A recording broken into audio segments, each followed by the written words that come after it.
Dragi colegi, din start îmi cer scuze pentru calitatea audio.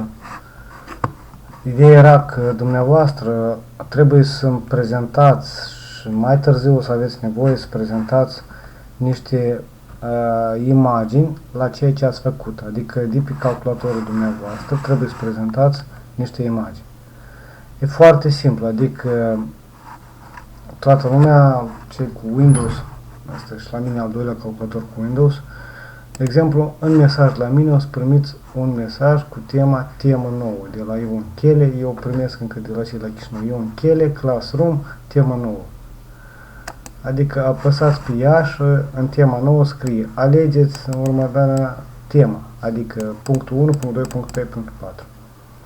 Deschideți tema. Așa.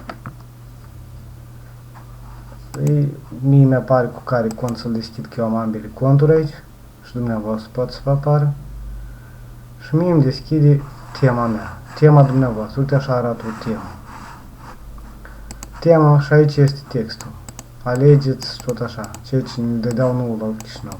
Acum, aici dumneavoastră aveți o temă. Puteți comenta aici și puteți iarăși adaugă comentarii la întreg cursul. Acum, dumneavoastră trebuie să demonstrați că ați făcut tema și trebuie să arătați. Atenție, ca să arătați că ați făcut, mai întâi trebuie să deschideți, de exemplu, vă duceți la poșta dumneavoastră și acolo vă întreabă ceva, faceți asta. Pentru ca dumneavoastră să salvați un mesaj sau o fotografie cu ce aveți pe ecran, nu contează unde, dar aveți pe ecran. Este la tastatură un buton se cheamă PRT-SCRN sau SCR, print screen. Din engleză printează ecranul sau fă o fotografie ecranului. Deci primul lucru care trebuie să faci, unul la mână, trebuie să apăsați butonul ăsta de print screen, vă duceți în meniu undeva și scrieți Paint. Asta e cea mai obișnuită aplicație de desen din Windows, ea este la toată lumea. Deschideți Paint-ul. Dumneavoastră ați apăsat print screen și imaginea s-a salvat undeva, așteaptă să o puneți aici. E nouă. Puteți simplu apăsa pe lipire, uitați-vă sus, sau în rusă, stavca, nu știu cum vine acolo. Și uite, fotografia noastră s-a pus aici. Ea poate fi micșorată, mărită, nu contează, poate fi tăiată. Și uite, fotografia este aici, dar ea încă nu e salvată. Pentru a salva, vă duceți la fișier, salvare, și el vă întreabă unde să o salvați, de exemplu, punem pe desktop, pe ecran, titlul, tema 1, și o salvați. Acum eu, dacă mă duc pe ecran, trebuie să am o imagine, tema 1. Adică această imagine este și eu pot să o trimit profesorului. Acum, cum o trimit profesorului? Ea la mine o rămas. Adică, încă o dată, o să vă mai explic după asta.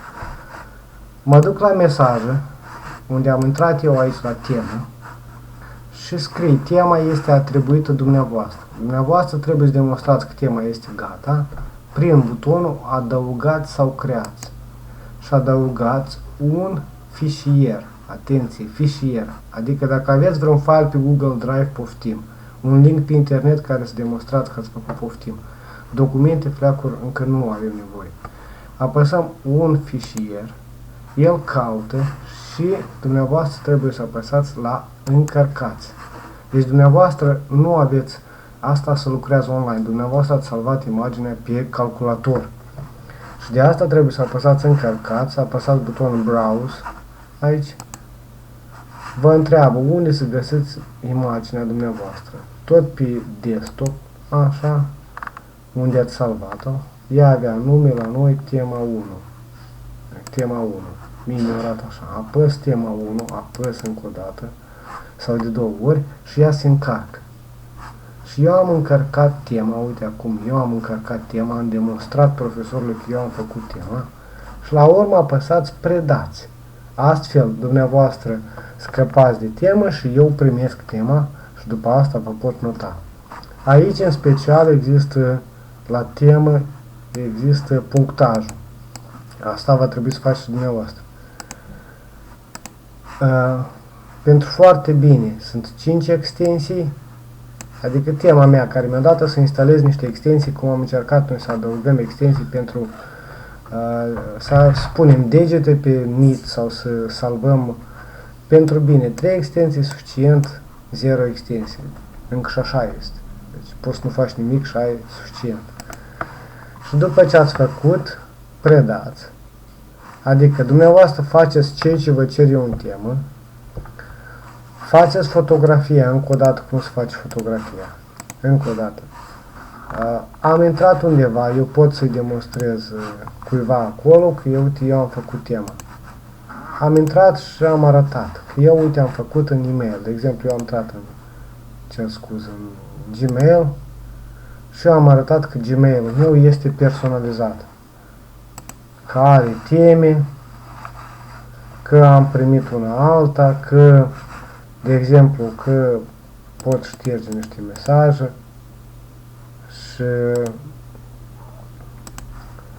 că pot, de exemplu, eu pot simplu să deschid un e-mail și să arăt. Uite, eu am deschis e-mail-ul. Apăs după ce vreau, găsesc poza sau găsesc adresa care vreau să o trimit, apăs butonul print screen, el este la orice tastatură și pe mobil, pe laptop, pe tastatură staționară, adică apăsați butonul print screen, asta e primul pas. Al doilea, deschideți Paint-ul, pur și simplu, din start puteți scrie Paint, el apare, după asta faceți lipire sau vstavca. Eu pot să micșorez ca să văd mai bine, dar pentru micșorat țin apăsat Ctrl, Ctrl și învârtesc cu mouse-ul înainte, înapoi și el se micșorează și mărește. Asta se poate de făcut și în browser. Acum, eu am făcut asta, eu pot să tai, nu e o problemă. Și mă duc la fișier, salvare, îi dau nume, tema 1 am făcut, la asta să fie tema 2. Dar mă uit unde o salvez, pe desktop, pe ecran, adică o salvez, salvare, și după asta ea la mine este. Vedeți aici, dacă vă uitați, tema 2. Așa, ea este. Tema 2 la mine este și tema 1, dar asta e tema 2. Și când ajung să trimit răspuns profesorului, mă uit la tema care mi-a dat-o dumnealui, adică aici trebuie să fie material, dar temă e temă. Deschid tema și ca să demonstrez că am făcut, îmi cer scuze, aleg contul meu, așa,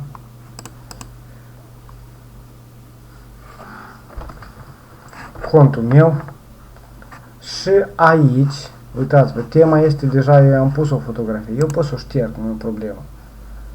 Și adaug creați, mă duc la fișier, aleg încărcați, aleg fișierul din calculator, care l-am salvat tema 2, deschide, el se încarcă, după asta el rămâne aici. Și când am terminat tema, apăs, îi retrimiteți, eu trebuia să apăs trimiteți atunci prima dată, dar retrimiteți, eu am făcut și uitați-vă, doamna profesoară mi-a trimis un comentariu frumos, că eu am făcut un gen de chestionar ca temă pe acasă și noi am avut temă pe acasă destul de multe. Cam asta e cu referire la partea de cum se creează un screenshot. Există metode mai complicate, dar cel mai simplu e cu Paint-ul. Încă o dată vă aduc aminte, Paint-ul e aici, puteți începeți a scrie Paint, da? Sau să-l căutați de aici, tocmai la litera P, vă duceți Paint-ul este aici, se cheamă Paint 3D, în Windows 10. Și când îl deschideți, opa, stați puțin, el e la cel mai ușor, Paint, și el apare. Eu pot să-l pun ca fixare la start și el la mine o să fie deodată aici pus automat. Nu trebuie să mai caut, adică apăs Paint și pun. Și astfel dumneavoastră păstrați dovadă că ați făcut tema, sau dacă aveți o problemă cumva și nu puteți să rezolva, fix așa puteți să-mi trimiți mie un fotografie, că eu aici nu pot.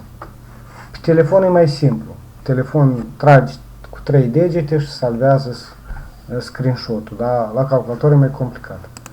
Acum eu o să vă dau în primul rând materiale, inclusiv acest video, și sâmbătă și duminică o să încercați să faceți una din teme. Adică o să intrați în drive-ul dumneavoastră, încă o dată din drive,